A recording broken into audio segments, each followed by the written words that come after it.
Hello dear student, welcome to third class में आपकी moral science teacher. आज moral science में आपको लेसन 3 द पिजन्स गिफ्ट की स्टोरी सुनाऊंगी। द पिजन्स गिफ्ट मीन्स कबूतर का उपहार। Kindness always pays. If you are kind to someone you get kindness in return. It may be in the form of gratitude और respect और in any other form. Means दया हमेशा भुगतान करती है। यदि आप किसी के साथ दया करते हैं तो बदले में दया ही प्राप्त करते हैं। यह दया आभार के रूप में, सम्मान के रूप में या किसी दूसरी फॉर्म में भी हो सकती है। अब हम कहानी शुरू करते हैं। रशिया में एक छोटे से गांव में एक किसान रहता था जिसे सर्वोस्की पुकारते थे। वह बहुत गरीब था और उसका कोई रिश्तेदार नहीं था, लेकिन सर्वोस्की ने कभी भी शोक नहीं किया।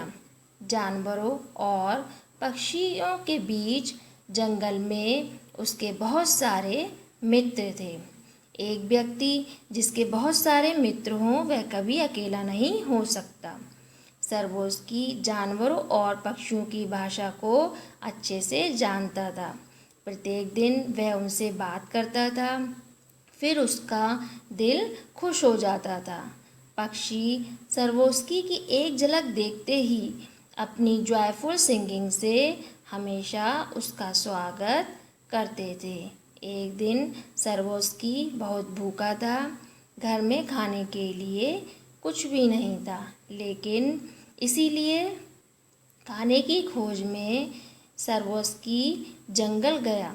कुछ समय के बाद वह इधर उधर घूमता रहा, लेकिन कुछ भी प्राप्त नहीं हुआ। फाइनली उसने घर वापस जाने का निर्णय किया। उसने अचानक से एक आवाज़ सुनी, कृपया मेरी मदद करो। सर्वोस्की पीछे मुड़ा और एक घायल कबूतर देखा।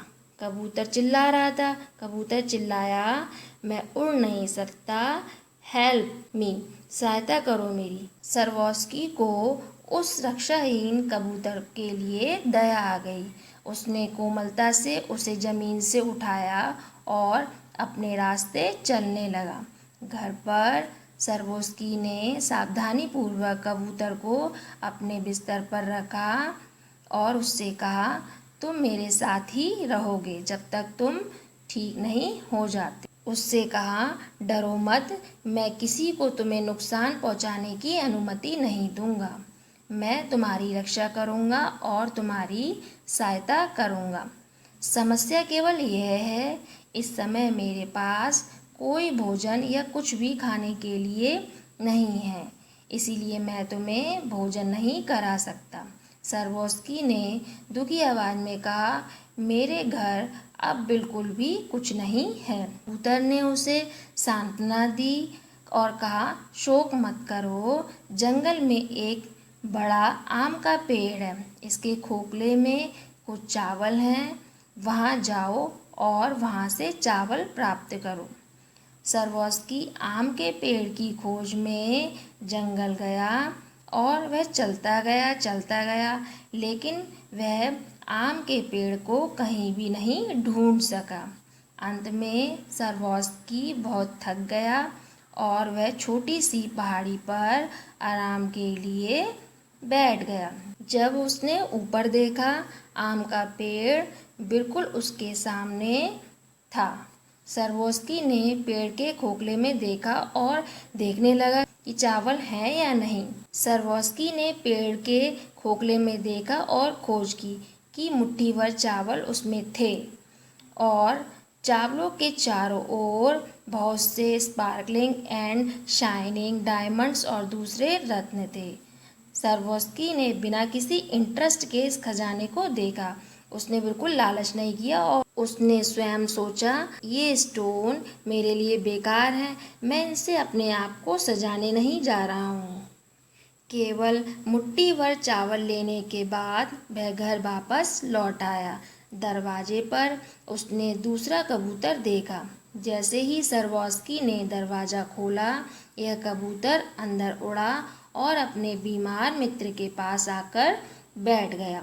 दोनों पक्षियों ने आनंदपूर्वक बात करना आरंभ कर दिया।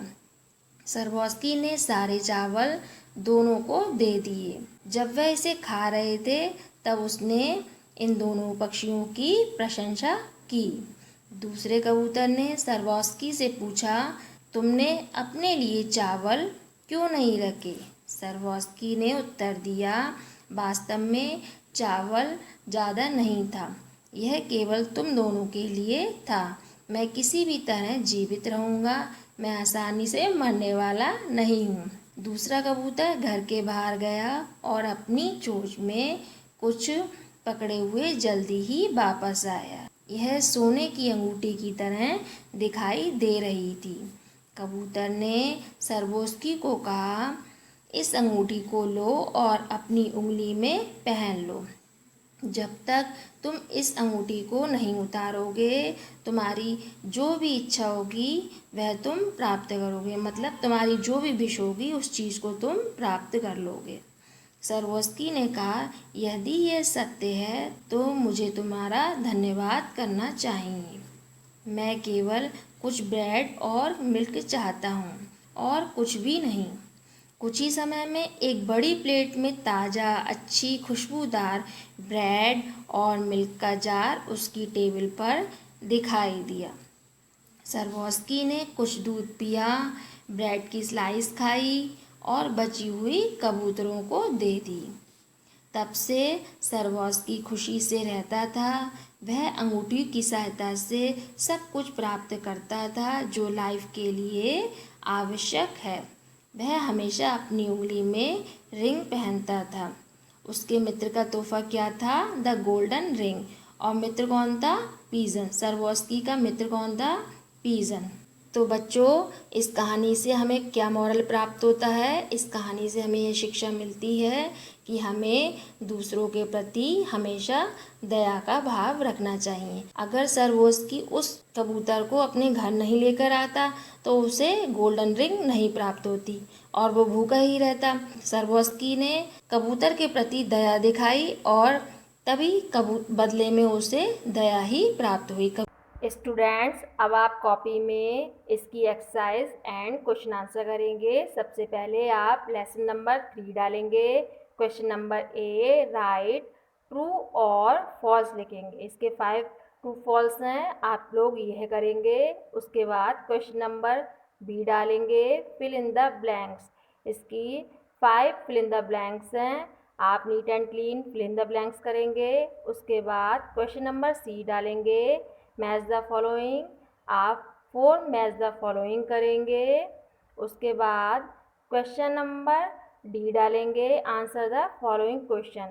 इसमें 5 क्वेश्चन आंसर्स हैं, इनको आप अपनी कॉपी में करेंगे और लर्न करेंगे। ओके।